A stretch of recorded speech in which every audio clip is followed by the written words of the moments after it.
এমন কোন ইবাদত নাই পৃথিবীতে যার নেকি ভালো চাল চলনের নেকির মতো ভারী হতে পারে। দুনিয়াতে দুটা তাসবিহ আছে, তার নেকি ভারী, তবে সবচেয়ে ভারী নয়। রাসূল সাল্লাল্লাহু আলাইহি ওয়াসাল্লাম বলছেন, পৃথিবীর মানুষ শোনো, কালেমা তানে, দুইটি বাক্য, খাফিফা তানে আলাল লিসানে, উচ্চারণে হালকা, ওযু লাগে না, শরীরে শক্তি লাগে না, টাকা লাগে না, ইবাদতে টাকা লাগে, তার নাম হজ। ওযু লাগে, তার নাম সালাত। কষ্ট পাওয়া যায়, তার নাম সিয়াম, না খেয়ে থাকতে হয়, ইচ্ছা করলে পানি পান করা যায় না, এগুলো ইবাদত, শ্রম আছে। কিন্তু অবাক ইবাদত আছে, দুইটা বাক্য একেবারে হালকা উচ্চারণে, আর রহমানের নিকটে প্রিয়, আর দাঁড়ি পাল্লায় ভারী। সেটা হচ্ছে সুবহানাল্লাহি ওয়া বিহামদিহি সুবহানাল্লাহিল আযীম। সুবহানাল্লাহি ওয়া বিহামদিহি সুবহানাল্লাহিল আযীম। তবে আল্লাহ রাসূল বলেননি যে সবচেয়ে ভারী, বলেছেন যে ভারী। সাকিলাতানি ফিল মিজানে, দাঁড়ি পাল্লাই ভারী, তবে বলেননি যে সবচেয়ে ভারী।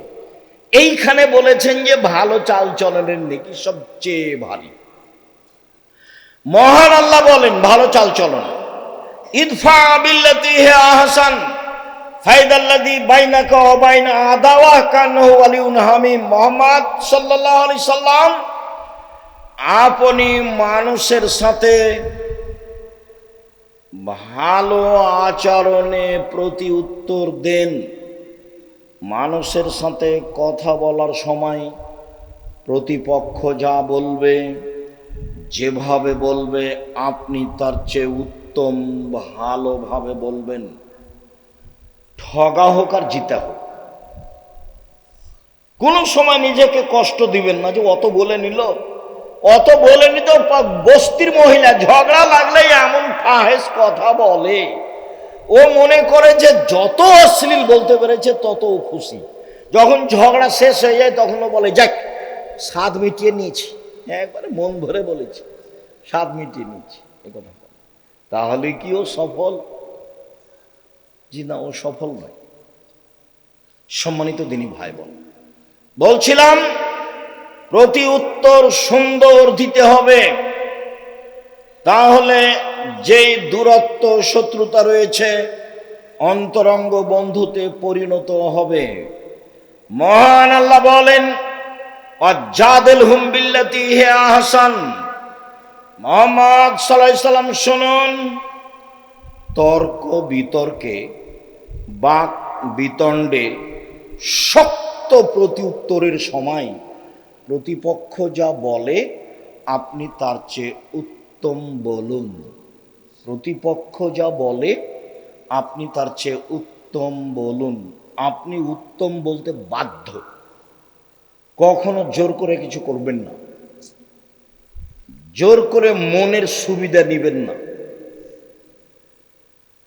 মহান আল্লাহ বলেন, ফাবিমা রাহমাতিম মিনাল্লাহ লিনতা লাহুম ওয়ালাউ কুনতা ফাজ্জান গালিজাল কলব লানফাজ্জু মিন হাওলিক। মুহাম্মদ সাল্লাল্লাহু আলাইহি সাল্লাম, আল্লাহর পক্ষ থেকে বড় দয়া যে আপনি নরম আচরণের হয়েছেন, আপনার আচরণটা নরম। যদি আপনি কর্কশ হতেন, আপনার স্বভাবটা যদি ভালো না হতো, লানফাজ্জু মিন হাওলিক, মানুষ আপনার পাশ থেকে সরে যেত। শুনুন, ফাফু আনহুম, আপনি মানুষকে মাফ করুন। জীবনে প্রতিশোধ নেবেন না, শুধু মাফ।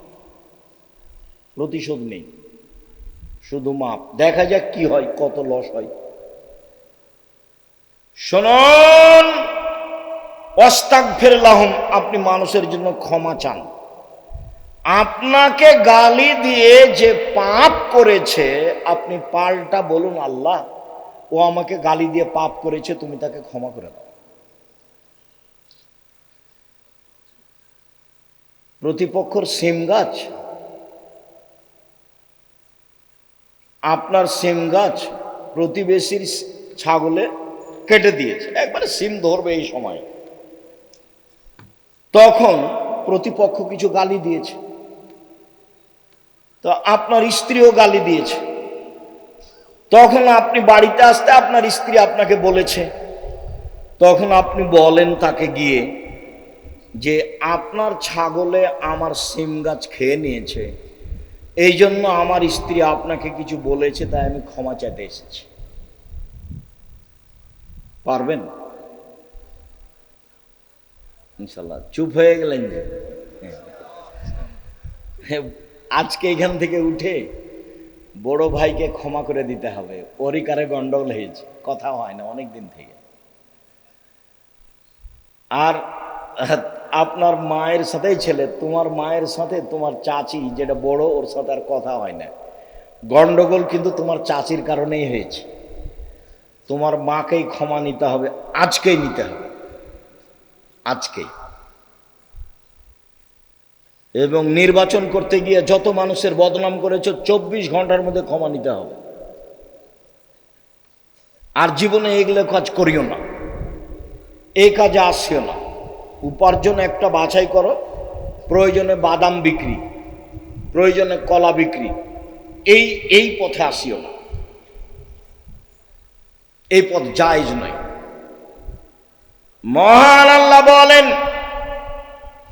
আল্লাযীনা ইনফিকুনা ফিস-সাররা'i ওয়ায-যাররা'i ওয়াল-কাযিমিনাল গায়য ওয়াল-আফিনা আনিন নাস। পৃথিবীর মানুষ, 3 শ্রেণীর মানুষ জান্নাত পাবেই। এক, সচ্ছল অসচ্ছল অবস্থায় দান করে যে। 2, রাগকে দমন করে যে। 3, মানুষকে মাফ করে যে। এরা জান্নাতে যাবেই। রাগ দিয়ে কাজ নেবেন না, লাইসা সাদীদু বিশ, আছাড় দিয়ে ফেলে দিতে পারলে ক্ষমতাশীল হয় না। আল্লাযী ইয়ামলিকু নাফসাহু ইনদাল গাযাবে, শক্তিশালী সেই। রাগের সময় যে নিজেকে ধরে রাখতে পারে সেই হলো শক্তিশালী। খবরদার ঝগড়ায় প্রতিবেশীকে গালি দিবেন না, প্রতিবেশীকে মারতে যাবেন না, ভাই ভাই ঝগড়া করবেন না। আমাদের গ্রামে একদিন দেখেছি 2 ভাই ঝগড়া করছে, দিয়ে সব জিনিসপাতি ভাগ করতে লাগলো, যে ঢেঁকিটা কেটে ভাগ করে নিল। এটা আমার চোখের সামনে, আমরা দৌড়িয়ে গেছি, খুব ঝগড়া। তারপরে বলছে একজন আর একজনকে, থাম, আমার এই ভিটে বাড়ি তোর কাছে বিক্রি করব না, এমন এক মানুষের কাছে বিক্রি করে যাব যে তোকে ভুতাতে পারে। এক ভাই আর এক ভাইকে বলছে। আর আজকে আপনাকে বলছি, ভাই ভাইয়ের সাথে যে গন্ডগোল আছে আজকেই মিটাতে হবে, আগামীকাল সন্ধ্যা পার না হয় যেন, মিটাতেই হবে। এবং আপনাকে তার হাত ধরে এই সম্পর্ক গড়তে হবে। যতদিন পর্যন্ত সম্পর্ক না ঠিক হয়েছে ততদিন পর্যন্ত ইবাদত কবুল হয় না। মাওলানা সাহেবেরা খুব বিপদে আছে। মাওলানা সাহেবরা কি আছে? খুব বিপদে আছে। একজন বিপদে পড়লে আর একজন বলে ঠিক হয়েছে, ঠিক হয়েছে, ঠিক হয়েছে, উচিত হয়েছে, উচিত হয়েছে। তোমাদেরও তাই অনেক আছে। ভাইজান আপনাকে সতর্ক করছে, খুব সাবধান। 3 শ্রেণীর মানুষ জান্নাতে যাবেই। তার 3 নম্বরে যারা মাফ করতে পারে। সদাচরণ কি জিনিস? নওয়াস ইবনে সামান রাদিয়াল্লাহু তাআলা আনহু বলেন, আমি আল্লাহর নবীকে জিজ্ঞাসা করলাম, আল্লাহর নবী, মাল বিররু ওয়াল ইসম, একটু বলেন তো আল্লাহর নবী, পাপ কি জিনিস, নেকি কি জিনিস? আল্লাহ রাসূল একটু বলেন তো, পাপ কি জিনিস, নেকি কি জিনিস? তখন আল্লাহ রাসূল বলছেন, আল বিররু হুসনুল খুলুক, নেকি হলো ভালো চাল চলন। বললেন না যে নেকি হলো হজ, বললেন না যে নেকি হলো কোরআন তেলাওয়াত, বললেন না যে নেকি হলো সালাত, বললেন যে নেকি হলো ভালো চাল চলন, নেকি হলো সদাচরণ, নেকি হলো ভালো আচরণ। মোজাইনা কাবিলার একজন সাহাবী বলছেন, কালু, সাহাবীগণ বললেন, ইয়া রাসূলুল্লাহ, মা উতিয়াল ইনসানো মা খায়রো মাতিল ইনসানো, মানুষকে যত নেয়ামত দেওয়া হয়েছে তার সবচেয়ে উত্তম কোনটা? আল্লাহ রাসূল বলেন তো, সবচেয়ে উত্তম নেয়ামত কোনটা? সবচেয়ে উত্তম হাত নেয়ামত। এটা কাকে জিজ্ঞাসা করলে বুঝতে পারবেন? যার এক হাত নেই তাকে। পা নেয়ামত, কাকে জিজ্ঞাসা করলে বুঝতে পারবেন? যার এক পা নেই তাকে। যার দুই পা নেই আরো বুঝেও, পা কত বড় নিয়ামত। তো আল্লাহ মানুষকে অনেক নিয়ামত দিয়েছেন, জমি জায়গা বাড়ি ঘর স্ত্রী আহাল পরিবার টাকা পয়সা হাত পা চোখ, এগুলো সব নিয়ামত। বলেন তো আল্লাহ রাসূল সবচেয়ে উত্তম কোনটা? তখন আল্লাহ রাসূল সাল্লাল্লাহু আলাইহি ওয়াসাল্লাম উত্তরে বলছেন, আল খলকুল হাসান, ভালো আচরণ। আল খলকুল হাসান, ভালো আচরণ। এই ছেলে একটু খেয়াল করে থাকবেন, কিছুক্ষণ ধৈর্যের পরিচয় দিবেন, মানে কথার দাম আছে, ভুল পথে যাবেন না। কিছুক্ষণ অপেক্ষা করবেন, আমরা খুব তাড়াতাড়ি কথা শেষ করব ইনশাআল্লাহ। তো রাসূল সাল্লাল্লাহু আলাইহি সাল্লাম বললেন যে মানুষকে আল্লাহ যে নেয়ামত দিয়েছেন তার সবচেয়ে উত্তম নেয়ামত হলো ভালো আচরণ। আব্দুল্লাহ ইবনে আমর রাদিয়াল্লাহু তাআলা আনহু বলেন, রাসূল সাল্লাল্লাহু আলাইহি সাল্লাম বলেছেন, ইন্না মিন আহাব্বিকুম ইলাইয়া আহসানুকুম আখলাকান, আমার নিকটে তোমাদের সবচেয়ে প্রিয় মানুষ সেই, আমি ওকে সবচেয়ে ভালোবাসি যার চাল চলন ভালো। মুহাম্মদ সাল্লাল্লাহু আলাইহি সাল্লাম সবচেয়ে কাকে ভালোবাসেন? যার চাল চলন ভালো। যে তাহাজ্জুদ গুজার তাকে নয়, যে প্রতি মাসে উমরা করতে যায় সে নয়, যে প্রতি বছর হজ করতে যায় সে নয়। আব্দুল্লাহ ইবনে আমর রাদিয়াল্লাহু তাআলা আনহু বলেন, রাসূল সাল্লাল্লাহু আলাইহি সাল্লাম বললেন, ইন্না মিন খিয়ারিকুম আহসানুকুম আখলাকান, তোমাদের মধ্যে সবচেয়ে ভালো মানুষ যার চাল চলন ভালো। আমার কাছে সবচেয়ে প্রিয় মানুষ যার চাল চলন ভালো। আব্দুল্লাহ ইবনে আমর রাদিয়াল্লাহু তাআলা আনহু বলেন, একদা আল্লাহ রাসূলকে বলা হলো, আল্লাহ রাসূল আইয়ুনাসে আফজাল, সবচেয়ে ভালো মানুষ কে? দেখেন তো কি উত্তর আসে। আল্লাহ রাসূল একটু বলেন তো সবচেয়ে ভালো মানুষ কে? তখন আল্লাহ রাসূল সাল্লাল্লাহু আলাইহি সাল্লাম বলছেন, সাদুকুল লিসান মাকমুমুল কলব, সত্যবাদী যে অন্তর পরিষ্কার যার, সেই ভালো মানুষ। সত্যবাদী যে অন্তর পরিষ্কার যার। তখন সাহাবীগণ বললেন, সত্যবাদী এটা বুঝি, কিন্তু মাকমুমুল কলব এই কথা বুঝি না, এটা কি? তখন আল্লাহ রাসূল বলছেন, আন-নাকিয়ু ওয়াত-তাকিয়ু, স্বচ্ছ পরহেজগার, স্বচ্ছ পরহেজগার, স্বচ্ছ পরহেজগার, সেই হলো সবচেয়ে ভালো মানুষ। তখন আল্লাহ রাসূল আবার বলছেন, শোনো, স্বচ্ছ মানুষ কে? এক, লা ইসমা আলাইহি, যার পাপ নেই সে, পাপ করলে ক্ষমা চায়। দুই, অলা বাগিয়া, সীমালঙ্ঘন নেই যার। তিন, অলা গিল্লা, আত্মসাৎ নেই যার। চার, অলা হাসাদা, হিংসা নেই যার। এক, পাপ নেই যার। মনে থাকবে না মনে হয়? পাপ নাই কার? পাপ হলে ক্ষমা চাই যে তার, এটা যে মনে থাকবে না? একবার তো বলা হয়েছে প্রথমে যে আদম সন্তানই পাপী, তো এখন পাপ নাই কার, তাহলে কার বলবেন? পাপ হলে ক্ষমা চাই যে তার পাপ নেই। দুই, সীমালঙ্ঘন নেই যার, সেই ভালো। যে একটা দুটা বাদাম নিয়ে নেয় সেও সীমালঙ্ঘন করে। তিন, আত্মসাৎ নেই যার। আব্দুল্লাহ বক্তব্য বলছে যে ন্যায়পরায়ণ আর আমানতদার আর সত্যবাদী যদি নেতা হয় তাহলে অর্ধেক শাসন দেশে কায়েম হয়ে গেছে। মানে 1999 জন দায়িত্বশীলকে আপনি পাবেন না যে তার ভিতরে আমানতদারি আছে। 10-এর পয়সাকেও ভাগ করে নেই। আল্লাহর নবী বলছেন বিচারের মাঠে 3 শ্রেণীর মানুষের সাথে আল্লাহ কথা বলবেন না। তার এক শ্রেণী হচ্ছে মালিকুন কাযাব, মিথ্যুক দায়িত্বশীল।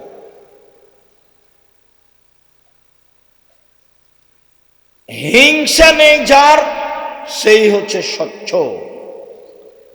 আব্দুল্লাহ ইবনে আমর রাদিয়াল্লাহু তাআলা আনহু বলেন, 4টা জিনিস যার মধ্যে আছে তার ইহকালও ভালো, তার পরকালও ভালো। তার ইহকালও ভালো, তার পরকালও ভালো। 1, হিফজ আমানাতিন, আমানতের রক্ষা।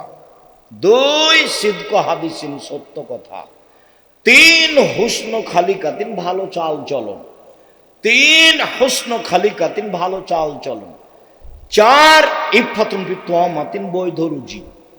শেষ পর্যন্ত ভিক্ষা করতে রাজি আছি, শ্বশুরের কাছে টাকা নিব না, আগামীকাল সন্ধ্যা হতে হতে শ্বশুরকে টাকা ফেরত দেব।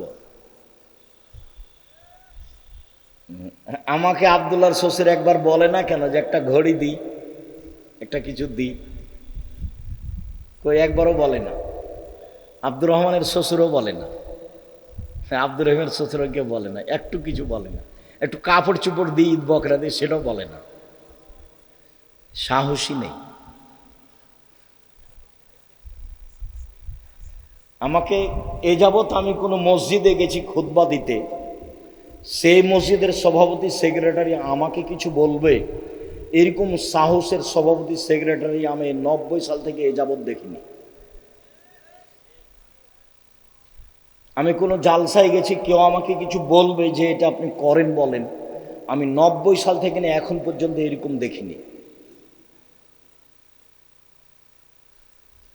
এই 2-3 দিন আগে কোথায় কথা বলতে গেছিলাম, তো এমপি এসছে, তো বলছে মধ্যে একটু সময় চাচ্ছে। সেটা তোমার সাহসটাই অন্যায় হয়ে গেছে। একজন এসে বলছে আমি আব্দুর রাজ্জাক বিন ইউসুফ বক্তব্য দিচ্ছি, আর একজন আমার বক্তব্যের মধ্যে কথা বলবে, এই কথাটা বলাই অপরাধ, এই কথা বলাই অপরাধ।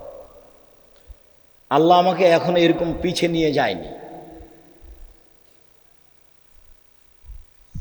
সম্মানিত দিনী ভাই বোন, আমি ভালো অবস্থায় আছি।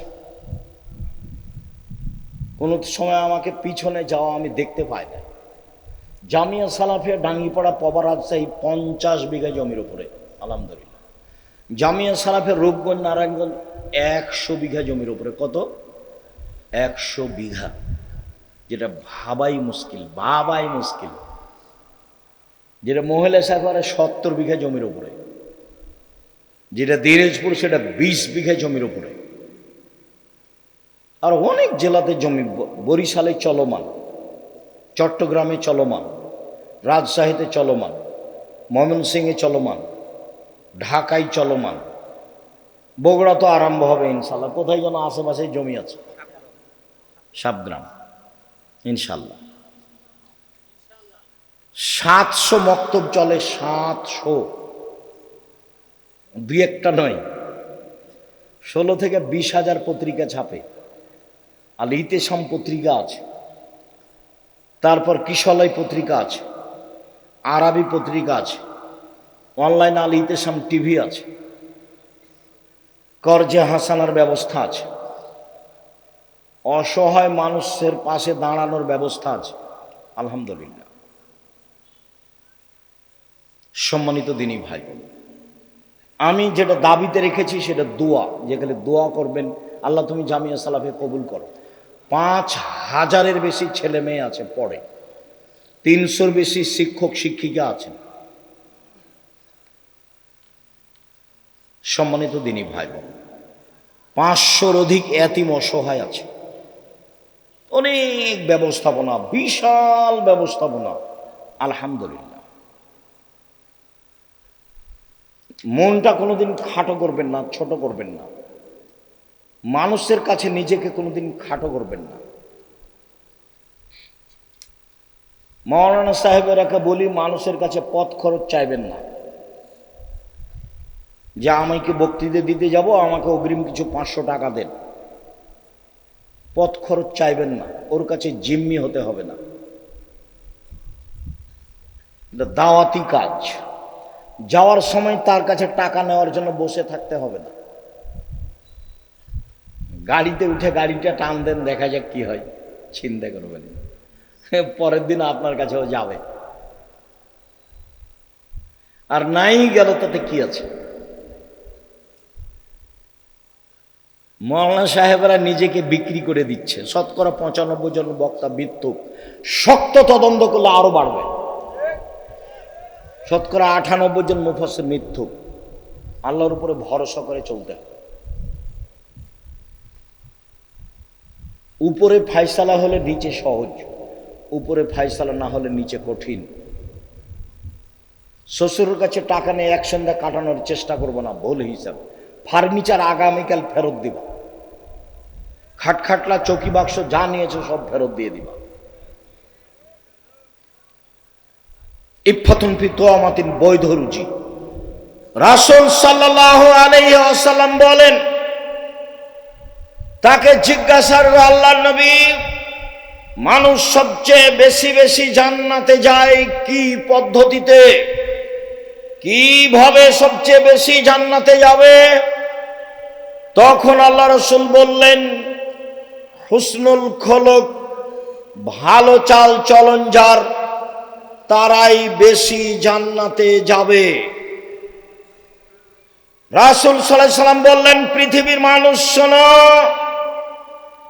আমি জান্নাতুল ফেরদাউস নিয়ে দেব ভালো চাল চলন যার তাকে।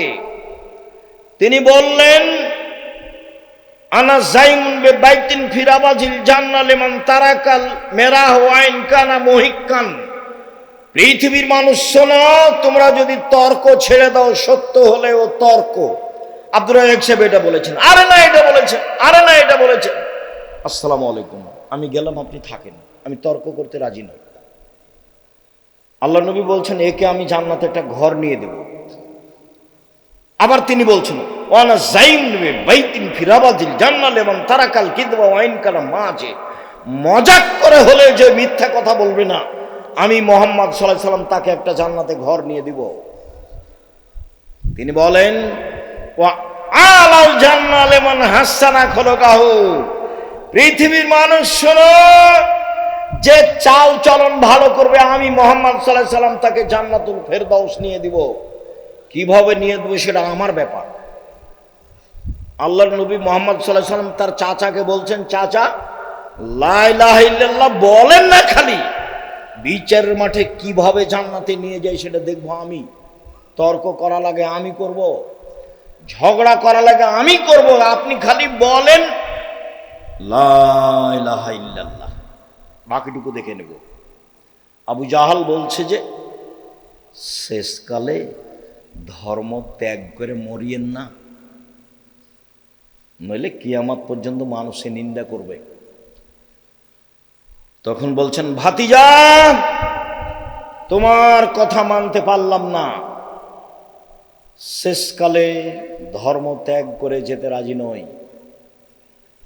কয়েকদিন পরে মারা গেল। আলী রাদিয়াল্লাহু তাআলা বলছেন, আপনার চাচা মারা গেছেন, কি করবেন? আরে আমার চাচা মারা গেছে, তাতে কি হবে? যাও মাঠে নিয়ে গিয়ে গর্ত করে মাটিতে পুঁতে দাও। তার জানাজা হবে না, তার কাফন দাফন হবে না, তার গোসল হবে না, তাকে মাটিতে নিয়ে গিয়ে পুঁতে দাও, হিন্দুদের মতো শ্মশান ঘাটে ফেলে দাও। হাদিস মুসলিম। লা ইলাহা ইল্লাল্লাহর দাম অনেক দাম। আল্লাহ রাসূল বলছেন, লাক্কিনু মাউতাকুম লা ইলাহা ইল্লাল্লাহ। জান যায় যায়, মরে মরে, জান যায় যায়, মরে মরে। তার পাশে কোরআন মাজিদ পড়িও না, তার পাশে বলো লা ইলাহা ইল্লাল্লাহ। কেন? মান কানা আখিরু কালামি লা ইলাহা ইল্লাল্লাহ ফাদাখাল জান্নাহ। কারো যদি শেষ জীবনে লা ইলাহা ইল্লাল্লাহ হয় তাহলে সে জান্নাতে চলে গেছে। বলেছিলেন, চাচা লা ইলাহা ইল্লাল্লাহ বলেন, বাকিটুকু আমি দেখব। মুহাম্মদ সাল্লাল্লাহু আলাইহি সাল্লাম বলছেন, চাল চলন ভালো যার, জান্নাতুল ফেরদাউস আমি নিয়ে দিব তাকে। কিভাবে নিয়ে দেবো সেটা আমার ব্যাপার। তিনি বলছেন, শোনো, মাইয়াজমান লি মা বাইনা লাহিয়াইহি ওয়া মা বাইনা রিজলাইহি আজমাল্লাহুল জান্নাহ।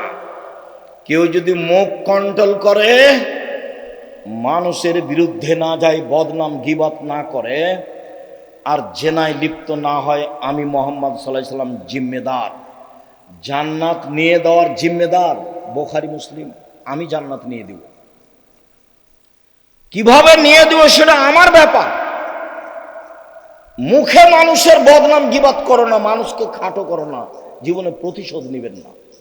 প্রতিশোধ নেই, বদনাম গীবত নেই। দেখেন, চেষ্টা করেন টিকা যায় কিনা। মানুষই টিকতে পারে, কে টিকতে পারবে?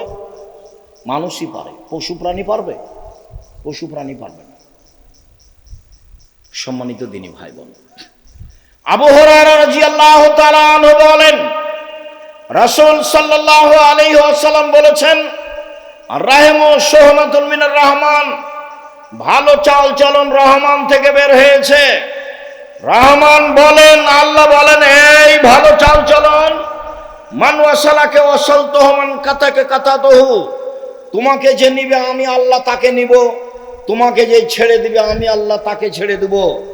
ভালো চাল চলন নেই যার আল্লাহ নেই তার, ভালো চাল চলন আছে যার আল্লাহ আছে তার। ভালো চাল চলন আল্লাহর আরশকে এইভাবে ধরে ঝুলন্ত অবস্থায় বলছে। ভালো চাল চলন কথা বলতে পারে, ভালো চাল চলন কথা বলতে পারে। আল্লাহর আরশ ধরে ঝুলন্ত অবস্থায় ভালো চাল চলন বলছে, পৃথিবীর মানুষ শোনো, মান ওয়াসালানি ওয়াসালাহুল্লাহ ওয়া মান কাতানি কাতাহুল্লাহ, যে আমাকে ছেড়ে দিবে আল্লাহ তাকে ছেড়ে দিবেন, যে আমাকে নিবে আল্লাহ তাকে নিবেন। হাদিস বুখারী মুসলিম। ভালো চাল চলন আছে যার আল্লাহ আছে তার, ভালো চাল চলন নেই যার আল্লাহ নেই তার। নোমান ইবনে বাশির রাদিয়াল্লাহু তাআলা আনহু বলেন, রাসূল সাল্লাল্লাহু আলাইহি সাল্লাম বলেছেন, আল মুমিনুনা কারাজুলিন ওয়াহিদ, সারা পৃথিবীর মুমিন মুসলমান একজন। এইবার আপনাকে দল সংগঠন থেকে ফিরে আসতেই হবে, নির্বাচন থেকে দল করা থেকে ফিরে আসতেই হবে। দেখেন, সারা পৃথিবীর মুসলমান একজন। ইনস্তাকাইন হিস্তাকা কুল্লুহু, চোখে ব্যথা হলে সারা শরীরে ব্যথা হয়। ইনস্তাকারা ইস্তাকা কুল্লুহু, মাথায় ব্যথা হলে সম্পূর্ণ শরীরে ব্যথা হয়।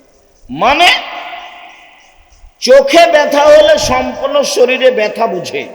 মানে একজন মুসলমান বিপদে পড়লে সবাই বিপদে পড়ে। একজন মুসলমানের সমস্যা হলে সবাই পাশে থেকে বলে, ভাইজান কি হয়েছে, কি হয়েছে বলেন, কি সমস্যা? ছেলে অসুস্থ, অ্যাম্বুলেন্স নিয়ে আসবো, ডাক্তার ডেকে নিয়ে আসবো, কি করতে পারি, টাকা লাগবে, একজন আর একজনের খোঁজ দিবে। আর যদি বিপদে পড়ে বলে যে ঠিক হয়েছে, তাহলে মুসলমান মুমিন নয়। মৌলানা সাহেব ফেসবুকে আর একজনের বিরুদ্ধে কথা বলছে, মুসলমান জানে ও মৌলানা সাহেব জানে। আমি তার নাম নিতে এবং মৌলানা সাহেব বলতে লজ্জা পাই। আর ফেসবুক এসব ছেলেপিলা যারা ব্যবহার করছে, যে মিডিয়ায় যারা আছে, এর মাথাতে কিছু আছে কিনা আমি বুঝতে পারি না। তুমি যে মিডিয়াতে এগুলো বলছো, তো তুমি কি জানো এর মান কত দূর? ধর্মকর্ম বুঝে নিতে খায়ার হাগে। এই জীবন ধর্মে কর্মের সাথে কোনো সম্পর্ক নাই। আল্লাহ রাসূল বলছেন, মান সাতারা মুসলিমান সাতারাহুল্লাহু ফিদ দুনিয়া ওয়াল আখিরাহ, যে একজন মুসলমানের দোষ ঢেকে রাখে, আল্লাহ তার দোষ ইহকালে পরকালে ঢেকে রাখবেন। 1 মিনিট, উপদেশ বইয়ের প্রথম আলোচনা, যাওয়ার সময় তো উপদেশ বই নিয়ে যাবেন। আব্দুল্লাহর বই পড়েন, আমিও পড়ি। কি যেন আল্লাহর পথে যাত্রা, সেইটা পড়েন। তারপরে হাদিস মানতেই হবে। ওই যে বুখারীর ব্যাখ্যা মিন্নাতুল বারী পড়েন, তো উপদেশ বইয়ের প্রথম আলোচনাটা পড়েন, প্রথম আলোচনা একটা হাদিস আছে। হাদিস হচ্ছে আল্লাহ বিচারের মাঠে একটা মানুষকে তার বাহু দিয়ে ঢেকে নেবেন। এদিকে দেখেন, বাহু দিয়ে ঢেকে নিয়ে